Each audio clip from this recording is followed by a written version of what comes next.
I used to be the biggest fan of SpongeBob SquarePants. I had collected almost all of its merchandise, video games, movies, and DVD box sets. I had recorded every single episode on my TiVo and watched them multiple times over. I even have a yellow sponge and a starfish that I keep next to my bed, and I kiss them both every night before I go to sleep.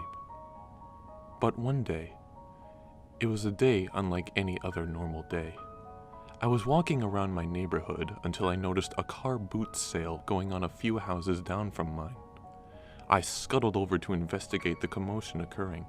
I saw many objects being sold at the sale, including halves of staplers, dried out markers, and even some only slightly bent paper clips. I could tell that these things held in very high value and were almost in mint condition. However, something else caught my eyes. It was a copy of Drawn to Life SpongeBob SquarePants edition for the Nintendo DS. Except, it actually wasn't a copy of Drawn to Life SpongeBob SquarePants edition for the Nintendo DS. It was a copy of Drawn to Life SpongeBob SquarePants edition for the Nintendo DS, except the label was scratched off, so it read Drawn to Life Bubble Bass edition for the Nintendo DS. I looked on the cover and noticed that SpongeBob, who was supposed to be on the cover, was completely blacked out and replaced with a poorly placed transparent JPEG of Bubble Bass. What an amazing find! I excreted. I shoved my way down to the raggedy old lady selling this majesty, and I asked her what was her price. She simply made a honking sound and held up all 10 of her fingers. I knew the price I had to pay. I gave her 5 $2 bills, and she snatched them right out of my hand. She then politely asked me to leave. I made my way back to my abode. Amazing! Not only did I get a bootleg copy of Drawn to Life SpongeBob edition for the Nintendo DS, but I also happened to have a Nintendo DS Light Ice Blue edition with Brain Age back at my house. I knocked down my front door and made my way inside. I located my DS and slapped the bootleg copy of Drawn to Life into it. I laid on what was left of my couch and selected the game from the DS menu. I waited and waited and waited until finally, after what seemed like 3 eternities, I was brought to the start menu. I pulled a long, black DS stylus out of my urethra. I keep it in there so I don't lose it. And I pressed the start button with it. The first thing I had to do was write my name in. I did so and continued.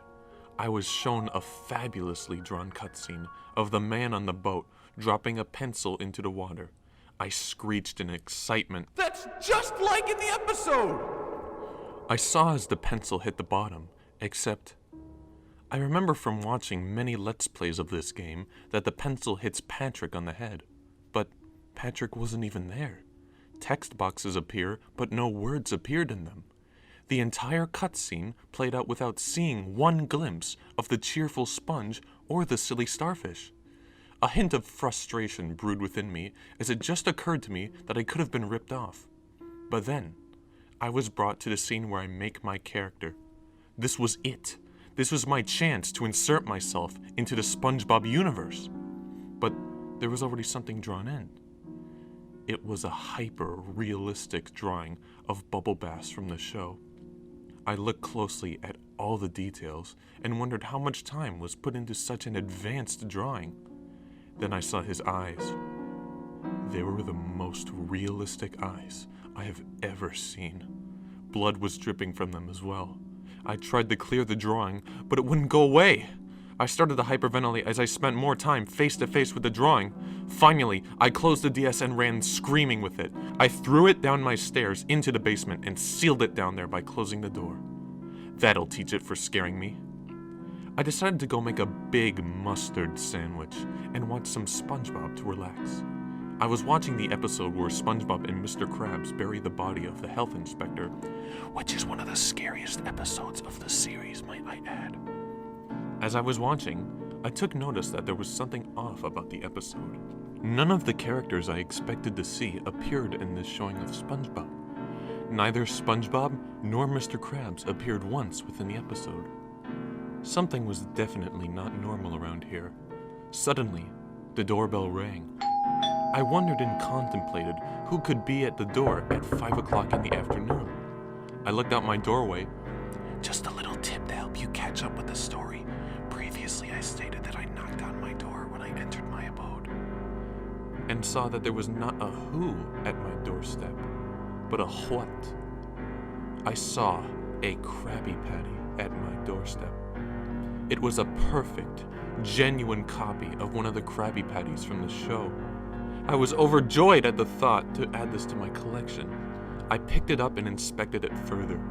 It had all the trimmings: cheese, lettuce, tomato, mustard and ketchup, sea salt, land salt, onions, 2 buns, and of course, the patty itself.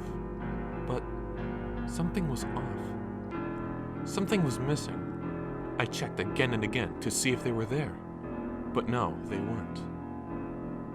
The pickles were missing. I was in a panic. Someone was now leaving unfinished Krabby Patties at my doorstep. Was it a threat by enemies of mine? I decided there was only one thing left to do. I grabbed my phone with my big chiseled gorilla fingers and called my best friend in the whole world, Sarah. A couple of rings went by, but thankfully she eventually picked up the phone. She talked to me through the phone saying, "What do you want, Michael?" I explained my panic situation by saying, Sarah, there's a crazed maniac terrorizing me with off-brand SpongeBob merchandise. I need you to come over and keep me company. She then gave out a sigh that almost sounded out of reluctance, which I quickly deemed as impossible since she's my best friend. She then spoke back to me saying, "Well, I've got nothing better to do anyway." She stated that she would be on her way over, and that made me very happy. I waited on the ruins of my couch, sucking on my thumb in fear for what could occur next, until Sarah opened the door.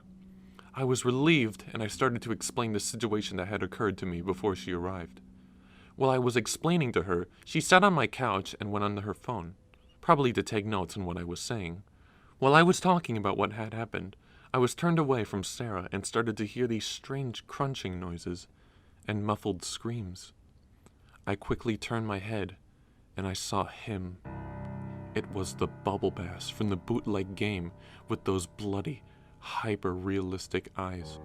Only this time, he was somehow more realistic than before. Bubble Bass was also sitting on Sarah, squishing her between his big, fat, juicy butt cheeks. I could hear Sarah groaning and yelling from Bubble Bass's mighty ass. My heart sank, but at the same time, I knew I had to save Sarah before she was crushed and then killed by this monstrosity. I spoke with fear at the back of my throat. Hey, Bubble Bass. You're sitting on my friend. He then replied by moving his butt cheeks up and down to further excruciate the experience of being sat on by Bubble Bass. He gave me a nasty, shit-eating grin as well, which turned my blood cold. Sarah's muffled screams were getting louder, which caused sweat to start building up in my pants. I had to act fast. What could Bubble Bass have come for? Then, I remembered the Krabby Patty. I scooped it up into my bulldozer of a hand and shoved it into Bubble Bass's mouth. Ha! That should do the trick. I said heroically. But before I could call myself victorious, Bubble Bass spat the Krabby Patty at me with a thriving force. I managed to dodge out of the way quickly and witnessed the Krabby Patty puncture the wall behind me. I looked back at Bubble Bass. His fat lips began to move, and slowly, ever so slowly, I heard him speak the phrase.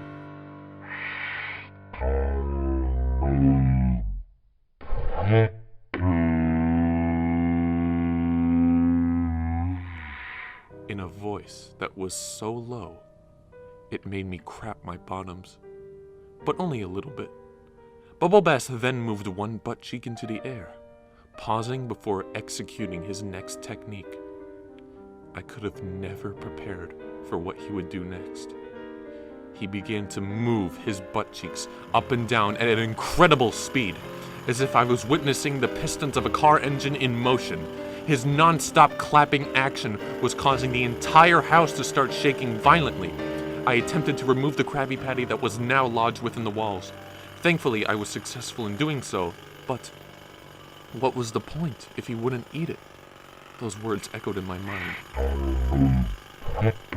Then, a massive brain idea struck my psyche. I opened the door to my pit of a basement and fished out my Nintendo DS Lite Ice Blue Edition. I ripped the cartridge of Drawn to Life Bubble Bass Edition from the slot and jammed it into the Krabby Patty. I ran to Bubble Bass, almost losing my balance because of the violent vibrations from the floor. I stuffed the Krabby Patty into his mouth, and just for a moment, he stopped moving. He began tasting the Krabby Patty to see if it was authentic, and then I heard a crunch. Bubble Bass's hyper-realistic eyes widened. I said in a really cool voice, How do you like them pickles, bitch? and then he began shrieking like a banshee of the night. Light started seeping out from his orifices, and I was blinded by the splendor of it. And just like that, he was gone, along with the cartridge. As I stood proud of my victory, something suddenly appeared before me. It was the spirit of Bubble Bass. He looked normal again, just like he did in the show. He spoke to me, saying, Thanks for freeing me from that dreaded cartridge, my guy. Stephen Hillenberg put me in there after I premiered in a cursed SpongeBob episode that was too violent to even air. Your journey has just begun, my friend. Please, take this VHS of the episode in question and free our souls! The spirit then vanished. Afterwards, I couldn't help but notice Sarah's remains stuck to my couch. She was my best friend, and I was devastated to see that she had left this world. She was on my side, every step of the way, even to the point where she sacrificed herself to let me defeat Bubble Bass. Her sacrifice would not go in vain. As of right now, I am recording what has happened before I create another mustard sandwich for consumption and put the cursed VHS in my VCR player to begin my next quest. Wish me luck on my journey, fellow gamers! Jesus.